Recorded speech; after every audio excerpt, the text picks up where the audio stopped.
Good morning, afternoon, or evening, folks. Welcome to another week in the Rec Poker Podcast, Forums Edition.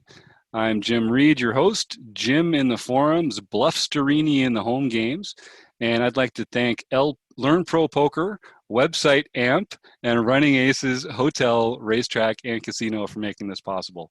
I'm joined with a great panel like usual. The first one in alphabetical order is Chris Jones. Chris, lead us off. I'm Chris Jones. I'm 5x5 on Twitter and PokerStars. I'm John Somsky, and I'm Poker Geek MN everywhere. I'm Rob Washam, and I'm Rabman50 everywhere. This is Taylor Moss. You can find me on Twitter at Taylor_Moss or in the Rec Poker home game as Gopherboy TJM. And this week we're joined by Jamel, one of our prolific forum posters. I think we might have talked about a couple of his posts before. Jamel, why don't you introduce yourself to the group and tell us where we can find you? Hi, thanks for having me. I'm Jamel Cuevas, and I post a lot on the forums, Jamel, and also on PokerStars Fortune NY. Right on. And so just like every week, some of us are playing in the nightly Rec Poker home game, trying to take each other's chips away from them. And just like every week, we're going to take one post from the Rec.Poker forums and talk about it today. So we're picking one that Jamel posted. It's called, Is This an Easy Jam? Jamel, why don't you just take us through what made you decide to post this spot, and we can start talking about it. Sure, thanks. So this is a hand from a game that I host every month. It's just my monthly home game. It's a bounty tournament. It's usually 2 to 3 tables, so around 15 to 20 players. And at this point in the tournament, we're 6-handed at my table. It's pretty early. There are 14 people left, and blinds are around 200, 400. I'm sitting on the button. I have 15.2K in front of me, and I'm holding pocket queens. And then the main villain is in the big blind with around 5.8K in front of him. So the action goes on the hand, under the gun limps for 400, middle position folds, cutoff folds, and I raise to 1,000. Then the small blind folds, and the big blind, which is the main villain, makes it 1.6K, which is a minimum raise, and leaves himself 4.2 behind.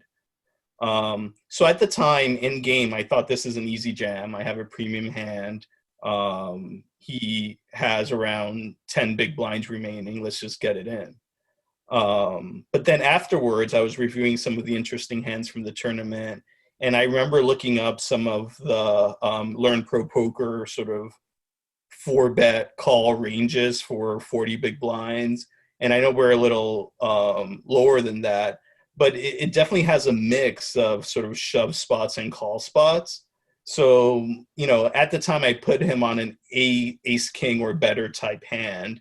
And my thought was, well, do we jam or do we see a flop and then make sure we don't see an ace or a king and then sort of go for stacks at that point?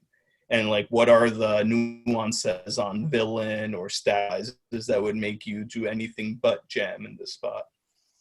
Before we get into it, is there a chance for this to go multi-way, regardless of how you go, or is it just going to be against this player, whether you jam or not?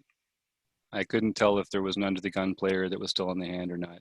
Is it an isolation jam, or is it just let's get the stacks in jam? Yeah, that's a good question. So under the gun limps, and then we get 2 folds and I raise. So when I raise, I don't know that small blind is going to fold. So small blind could have stayed in had I called, or they could have squeezed. And then, what about the under the gun guy? After the raise from the big blind, did under the gun fold then? The action went under the gun limped. I raised, small blind folded, big blind made it 1.6K. So the action was on me at that point. No, the action was on under the gun. Yeah, the original limper would have had to have had an opportunity. The middle position person. Yeah, the under the gun limper. He did fold. Okay, that's okay. That wasn't clear. Great. So then it's going to be you and the blind player in the Yep. hand no matter what. So the question is, okay, so this is a great question, Jamel's. So trying to figure out with exactly the hand of pocket queens, Yeah. is this an aggressive play or a passive play where you get to kind of evaluate on the flop? Right, yeah, and then you can go either way, right? Like you could call and evaluate the flop. The downside is obviously you could get an action killing flop and you could have stacked someone. Or you could risk a third of your stack right now, try to get it in, and then see what the flop brings. So let me ask about the ranging here. Are you ranging this villain to that really premium side of things because of their min bet with a short stack? Is that why? Rather, like, So why are you kind of wondering like why didn't they push all this in? is a very loose game, and I would expect a lot of calls when I raise. So the 3-bet surprised me, and it surprised me from this player because this player doesn't raise a lot. Like I've seen him check quads before. So then when he raised, I'm just like my alarm bells went off, and I thought, well, like this is weird. Like this guy like 3-bets maybe 1 to 3% of the time. Like it's not his move. So yeah, that sort of like perked me up. I didn't put him on some middle pair. I thought it was a premium hand. Like I thought it was like aces, kings, ace, king. I don't know if he does this with jacks, but that was my read at the time. Does he do it with like ace queen, ace jack, king queen? Right. Yeah. That's a fair question, and like I don't know. I mean, I think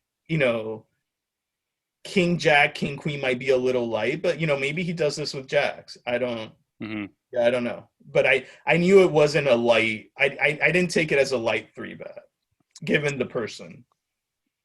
So you think that no matter what, this player is playing a top-down value range in his 3-bet. They're not throwing in any balanced polarization. So the question is just how low does it go, and how excited are you to get queens in against that range? Right. Chris, did you want to jump in there? Yeah. So my initial thoughts on this then are first, I would probably be raising larger with an intervening limp in there. So I would probably be raising to 12,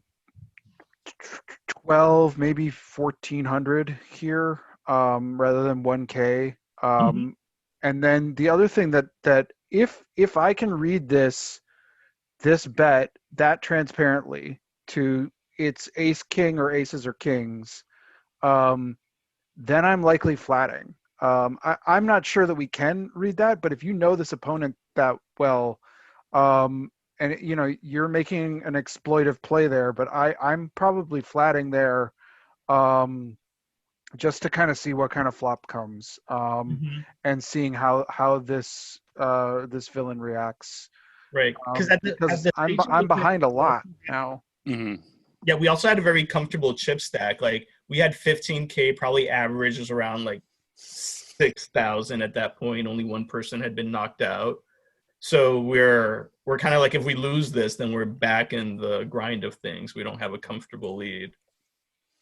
And I think there's something to the fact that, according to your read, this player just has aces and kings a lot, and that's what's really putting this in the maybe column, right?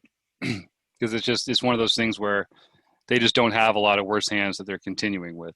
So one thing that I always think about in this kind of spot is, so what's a good flop then? Because if they do have aces or kings, you're still going to lose all the flops that come jack high. And if they did have ace king, then I mean you're going to get away from it on the flops where the ace or the king come. Right. Then maybe he's not calling with the ace king when he misses. Right. And he's not going to. You're letting him get away from it. Yeah, exactly.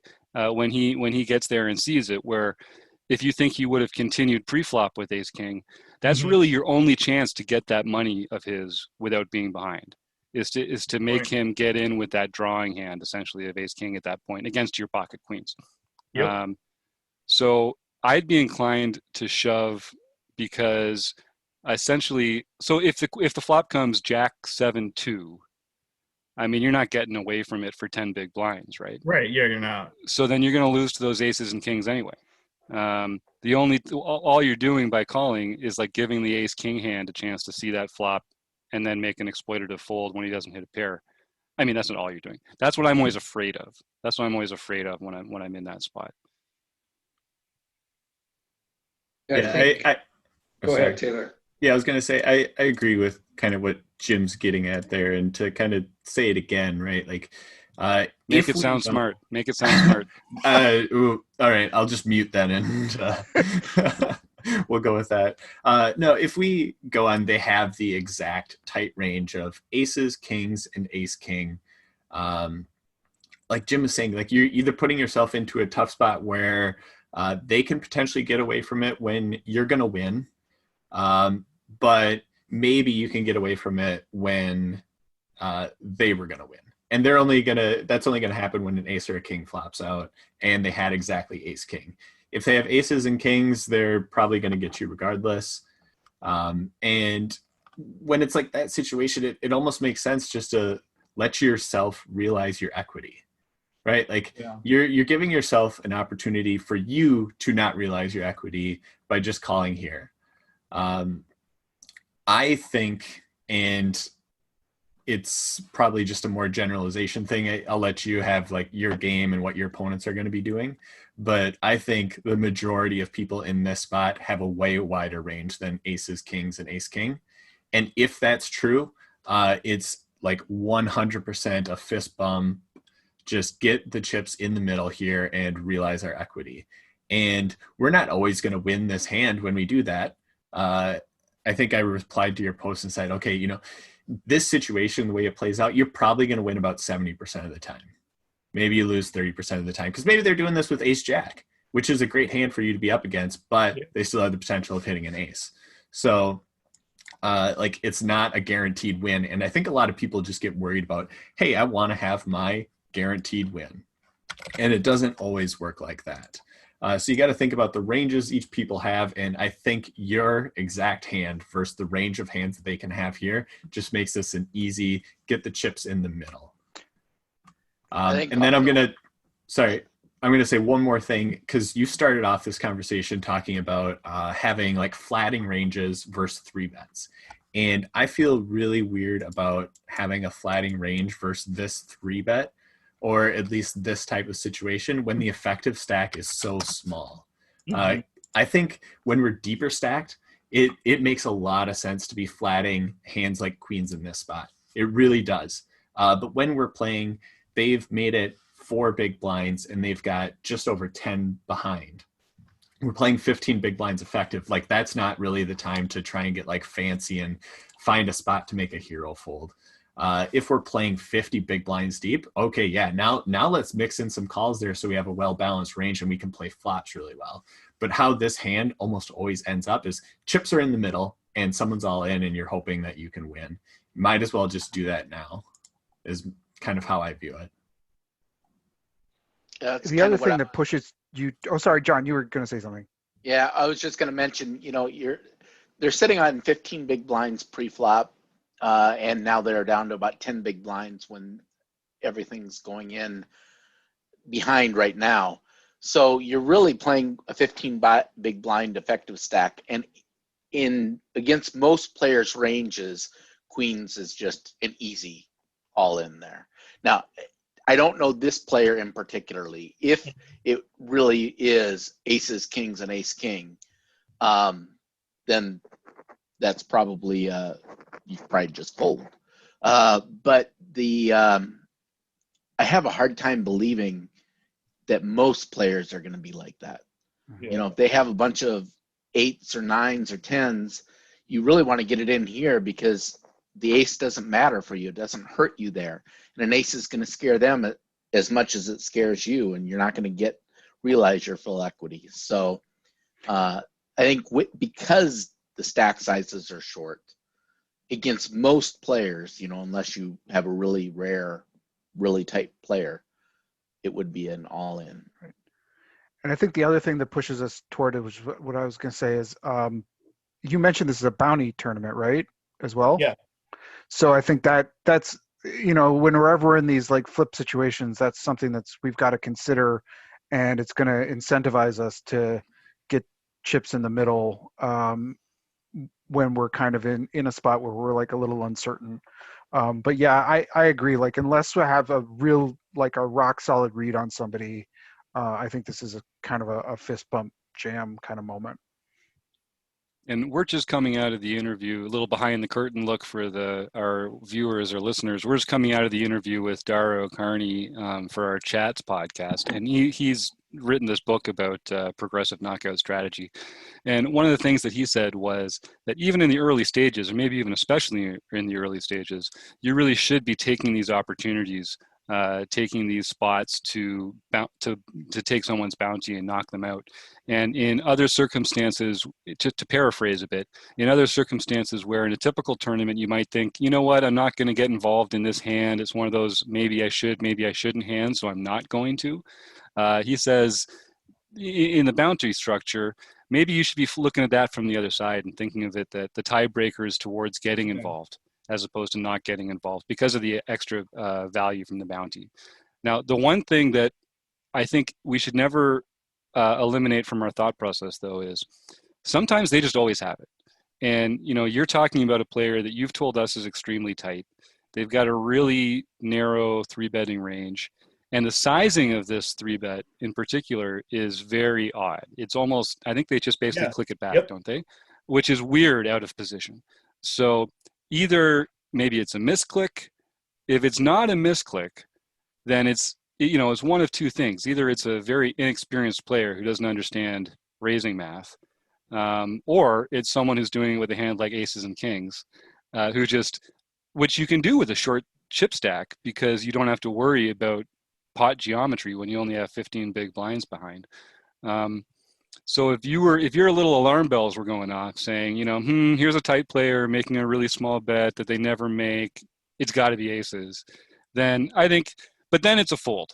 I don't think I don't know, maybe it's such a small bet that you can call. Yeah. You're almost set mining with queens, at that point. I don't know if I'm good enough to fold queens. Yeah. Big blinds. I don't know. And if you so look at the size of his raise, it's just about almost 30% of his entire chip of the effective chip stack, basically. Mm-hmm. So in that case, it's almost always a jam, because once you get to that level, it's you're playing for stacks. Yeah, I think you guys make a good point on the chip stacks. I think if we're in the 40 to 50 big blind range, maybe that becomes a conservative call. I don't see letting this go. I mean, like this hand is so free flop. Right. If you were both sitting at 15,000, then this would be an easy call. Yeah. I would just call right there. There would be no decision to make. But the fact that we've got almost 30% of the effective stack on that one raise, 1.6K is almost 30%. That's just, you got to get it in. Mm-hmm. Yeah, I mean, it's hard for me not to argue for shoving queens in most spots, but with a short stack in a bounty tournament, I don't know if I'm going to be able to like opponent model my way into a non-shove there, but yeah. So what else, folks? Is other things to consider, or Jamel, do you want to take us through what happened, how you feel about it? Yeah, I mean, I instantly jammed in the moment. I just thought about it afterwards, and of course, he flipped over pocket kings. Of course, king for good measure. Oh, he flopped a king too. Well, that's good. You want those. You want them to waste those flops when you were already behind. You don't want them flopping that king when you got in there with aces. So nicely done, sir. You got some good run out of the universe for that, at least. So we got some good comments in here from some other members, Max Chaos and Binkley, friend of the show. Binkley is talking about, could it be a misclick because it's an online game and the sizing is so weird? I think that's absolutely correct. Max Chaos talks about a similar spot in a hand they were in recently. And he kind of gets at the point that I think the other guys are talking about here too, which is that in the long term, you're going to lose some hands, but the theory is you're just going to win more of them when their calling range contains the kind of hands that are literally worse than aces, kings, or ace king. Like, I feel like you're just loving life if they get in there any wider than that. But they didn't. I think it was a good shove, and I think the bounty factor really. I mean, I just like a good excuse to get my chips in the middle, so I'll come up with whatever makes it sound right. But to me, having the bounty really helped me make that a shove. That was a good point.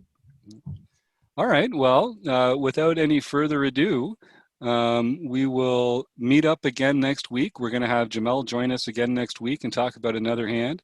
But in the meantime, I'd just like to thank website AMP, Learn Pro Poker, and Running Aces Casino, Racetrack, and Hotel. Thank you, Chris Jones, John Somsky, Rob Washam, Taylor Mass, and Jamel Cuevas. See you next week, guys.